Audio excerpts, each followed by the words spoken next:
الفاظ میں طاقت ہوتی ہے۔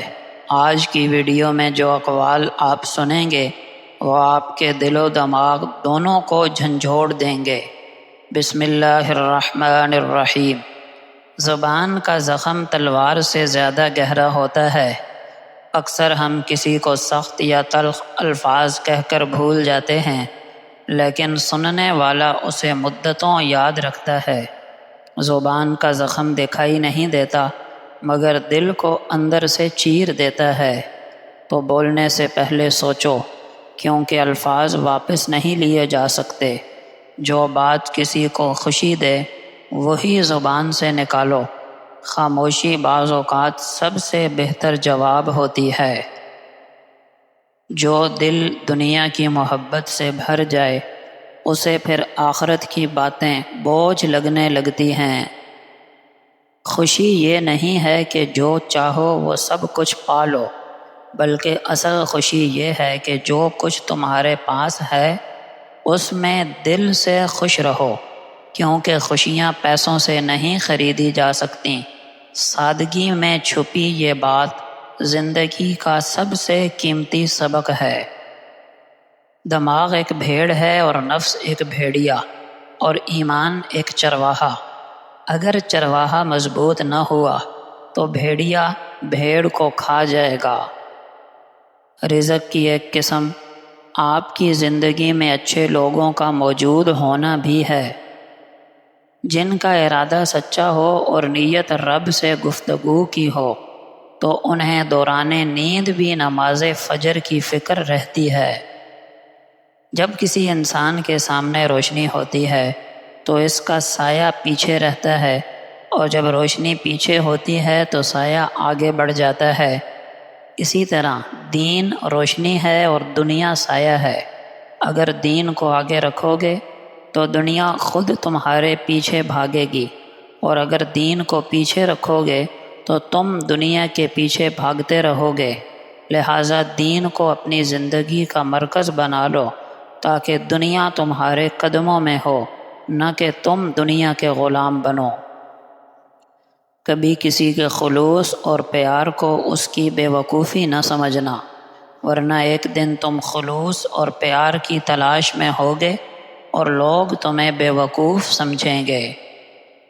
خوش رہنے کا سب سے اچھا طریقہ یہ ہے کہ دوسروں کو خوشی پہنچانے کا ذریعہ بن جاؤ۔ انسان بھی کیا عجیب مخلوق ہے، جیتا ایسے ہے جیسے کبھی مرے گا نہیں، اور مر ایسے جاتا ہے جیسے کبھی جیا ہی نہیں تھا۔ افسوس، جنازے کی نماز کے لیے لوگ دوسرے ملکوں سے بھی آ جاتے ہیں، لیکن فرض نماز پڑھنے کے لیے محلے کی مسجد تک نہیں جاتے۔ جو غلطی نہیں کرتا وہ فرشتہ ہے، جو غلطی کر کے ڈٹ جائے وہ شیطان ہے، اور جو غلطی کر کے فوراً توبہ کر لے وہ انسان ہے۔ رسول اللہ صلی اللہ علیہ وسلم نے فرمایا، دو بھوکے بھیڑیے اگر بکریوں کے ریوڑ میں چھوڑ دیے جائیں تو وہ اتنا نقصان نہیں پہنچاتے جتنا نقصان آدمی کے مال و جاہ کی حرص اس کے دین کو پہنچاتی ہے۔ رسول اللہ صلی اللہ علیہ وسلم نے فرمایا، جس شخص نے کامل وضو کیا اور پھر یہ کہا، اشہد ان لا الہ الا اللہ وحدہ لا شریک لہ واشہد ان محمدا عبدہ ورسولہ، تو جنت کے 8 دروازے اس کے لیے کھل جائیں گے، جس دروازے سے چاہے داخل ہو۔ جب انسان پاکی اختیار کرتا ہے اور پھر دل سے توحید اور رسالت کی گواہی دیتا ہے تو اللہ تعالیٰ اسے ہر جنتی دروازے سے داخل ہونے کی اجازت دیتے ہیں۔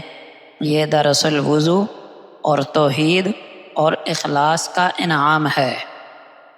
نبی اکرم صلی اللہ علیہ وسلم نے فرمایا، اللہ تعالیٰ کے 99 نام ہیں، جو شخص ان کو یاد کر لے، یعنی سمجھے، دل میں بسائے، عمل کرے، وہ جنت میں داخل ہوگا۔ صحیح بخاری۔ لیکن یاد رکھیے، محض زبانی حفظ کرنا کافی نہیں، بلکہ ان اسماء کے مفہوم، ان کے مطابق زندگی گزارنا اصل مقصد ہے۔ جو بندہ اللہ کو اس کے خوبصورت ناموں کے ذریعے پہچانے گا وہ اللہ کی رحمتوں کا مستحق بن جاتا ہے۔ نبی کریم صلی اللہ علیہ وسلم نے فرمایا، جو شخص خلوص دل سے اس بات کی گواہی دے کہ اللہ کے سوا کوئی معبود نہیں، وہ جنت میں داخل ہوگا۔ لیکن یاد رہے، اخلاص شرط ہے۔